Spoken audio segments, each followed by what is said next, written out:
चलो मेरे लाल, तो आ जाओ आदर्श बायोलॉजी पाठशाला में। बायोलॉजी बाबा आज पढ़ाएंगे रीजन्स ऑफ रूट। पहले वाले लेक्चर में हमने देखा introduction to morphology of flowering plant. Second lecture में हम पढ़े about root. Third lecture root system, और आज हम पढ़ रहे हैं रीजन्स ऑफ रूट। तो यहाँ पे हम लिखते हैं that is region of root. Students, region of root जो है वो टॉपिक हमेशा ही हर टीचर का फेवरेट टॉपिक रहा है और फेवरेट क्वेश्चन रहा है एग्जाम में। इस टॉपिक को शॉर्ट में भी पूछ सकते हैं और थोड़ा डिटेल में भी पूछ सकते हैं। शॉर्ट में कैसे पूछेंगे draw a clean and label diagram showing the regions of root. और कैसे पूछेंगे in another manner, explain in short और explain in brief about regions of root. तो दोनों ही सूरतों में, दोनों ही क्वेश्चन में आपको अगर अच्छे से अटेम्प्ट करके मार्क्स लेना है तो फिगर ड्रॉ करना तो नेसेसरी है। वो फिगर हम ड्रॉ कर लेते हैं। जैसे कि एज यूजुअल हम इसको क्या डिस्क्राइब करते हैं, ग्राउंड लेवल। ठीक है, अंडरग्राउंड पार्ट है जो रूट का, कंसिडरिंग द टैपरूट सिस्टम। ऐसा मत पूछना टैपरूट क्या है, पिछले वाले लेक्चर्स देख लेना भाई, हर बार थोड़ी समझाने बैठूंगा टैपरूट क्या है। So this is taproot system. इसमें से ये ब्रांचेस निकल रही है, देखो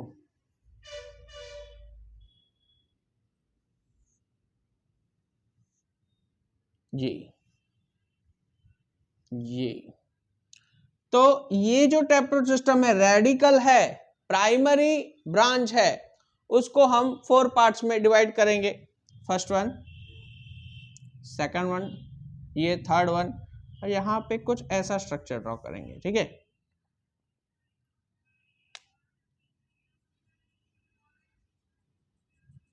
कीप पेशेंस, जैसे जैसे लेबलिंग करेंगे वैसे वैसे एक्सप्लेन करेंगे।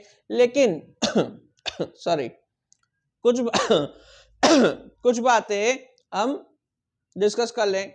सर ये ब्रांचेस आई कहां से?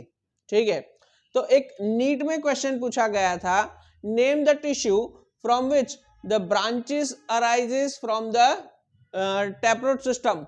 ओके, टैपरूट में से ये ब्रांचेस है, ये ब्रांचेस को अगर ये देखो, ये प्राइमरी ब्रांच है, ये पूरी की पूरी प्राइमरी ब्रांच है।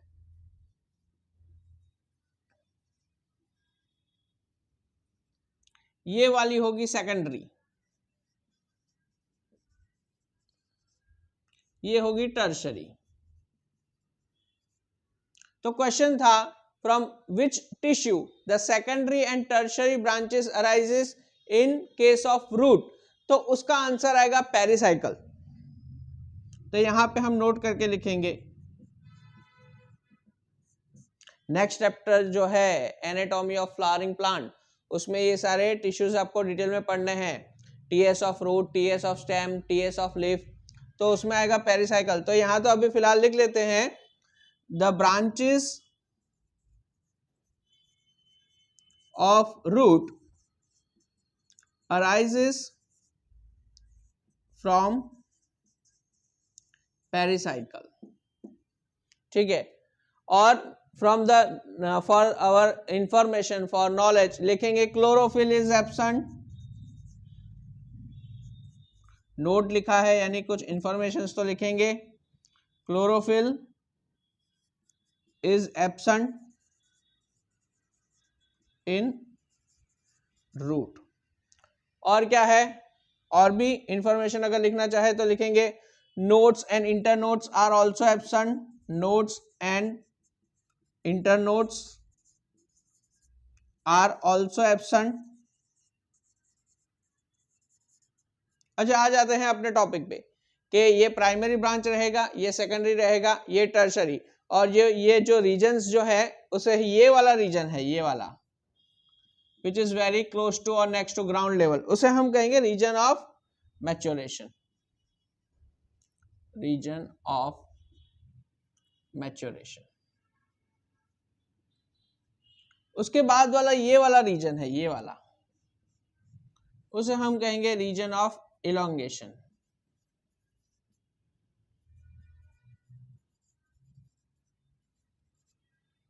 ओके, ये थर्ड वाला रीजन है। देखिए अलग अलग पैटर्न में डिफरेंशिएट करने के लिए बता रहा हूं। इसे हम कहेंगे रूट टिप या तो फिर मेरिस्टेमेटिक रीजन कहेंगे।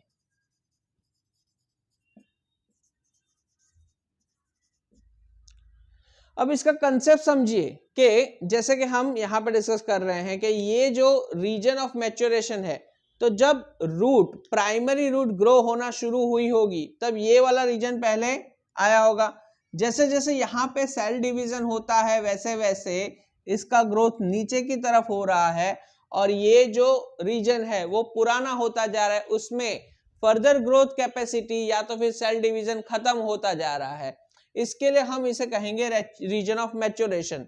जो ये सेल्स मैच्योर होके वहां पे स्टक हो गए हैं लेकिन आगे डिवीजन कैपेसिटी दिखा नहीं रहे।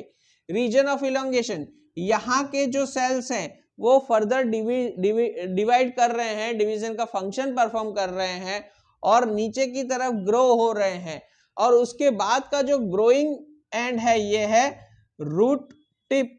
मेरिस्टेमेटिक रीजन इसके लिए कहा गया, उसके पीछे एक कंसेप्ट है कि ये जो रूट टिप है उसका जो सेल डिवीजन का रेट है वो बहुत ही हाई है। क्यों? क्योंकि उसमें मेरिस्टेमेटिक सेल्स प्रेजेंट है। यहाँ पे बच्चों अगर हम मेरिस्टेमेटिक सेल्स के बारे में बात करें, और करनी ही चाहिए क्योंकि बहुत ही उम्दा सेल्स होते हैं प्लांट में,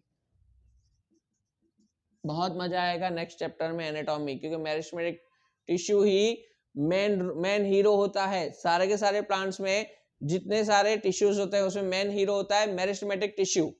तो मेरिस्टेमेटिक टिश्यू जो है उसकी जो कुछ प्रॉपर्टीज हम डिस्कस करें तो having high rate of cell division,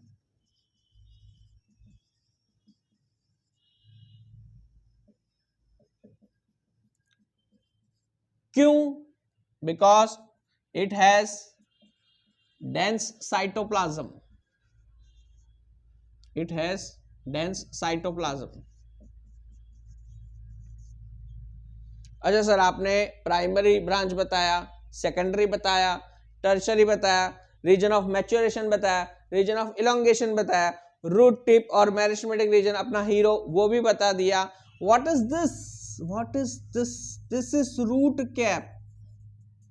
जैसे कि हमें बच्चों पता है कि कोई इंपॉर्टेंट चीज होती है लेकिन डेलिकेट होती है तो उसे बहुत संभालना पड़ता है। तो ये जो रूट टिप है वो ग्रोइंग एरिया है, ग्रोइंग टिप है किसका? रीजन्स ऑफ रूट का। लेकिन आगे की ये जो टिप है वो बहुत डेलिकेट होती है, और जैसे जैसे ये रूट मिट्टी में आगे और ग्रो होती है between the soil particles and stones, तो उसे जर्क लगना, इंजरी होना चांसेस उसके ज्यादा है। तो नेचर ने उसके लिए स्पेशल मैकेनिज्म बनाया है, दैट इज अ कैप। हम जैसे हेलमेट पहनते हैं इंजरी से बचने के लिए, वैसे भगवान ने भी इस रूट टिप को एक हेलमेट दिया है जिसे कहेंगे रूट कैप। ओके, तो जो सॉइल पार्टिकल्स या तो स्टोन में से ये रूट्स पास होते हैं तो वहां पे ये टूट ना जाए, इंजरी ना हो जाए और इस रूट की जो ग्रोथ है वो अटक ना जाए, इसके लिए यहाँ पे रूट कैप होती है। तो एक क्वेश्चन आएगा, in which plants root caps are absent? तो वहां पे हम लिखेंगे इन एक्वेटिक प्लांट्स। यहाँ पे क्वेश्चन पूछा गया है पिछले सालों में नीट में, तो यहाँ पे नोट करके लिखेंगे in aquatic plants root cap is absent. Example standard and favourite to all Pistia. ठीक है ना? तो ये रीजन्स ऑफ रूट के लिए इतना ही। एनसीईआरटी इसके साथ पहले क्या करना है, हर बार कह रहा हूं, पहले यूट्यूब के लेक्चर में से नोट्स बनानी है, पढ़नी है, बाद में टूट पड़ो एनसीईआरटी पे, क्योंकि एनसीईआरटी की कुछ सेंटेंस फॉर्मेशन या तो लैंग्वेज इतनी टिपिकल है कि गलत नहीं है, आई एम नॉट क्रिटिसाइजिंग, लेकिन अगर ये नोट्स पढ़ के अगर बाद में एनसीईआरटी पढ़ते हो तो आपका कंसेप्ट बहुत ही अच्छे से ब्रश अप हो जाएगा, क्लियर हो जाएगा। सो जुड़े रहने के लिए नेक्स्ट लेक्चर का पता भी तो चलना चाहिए ना कि नेक्स्ट लेक्चर अपलोड हो गया है, तो जुड़े रहने के लिए सब्सक्राइब करना है, नोटिफिकेशन बेल को क्लिक करना है, और आगे हम मिलेंगे आने वाले टॉपिक में। तब तक के लिए बाय बाय।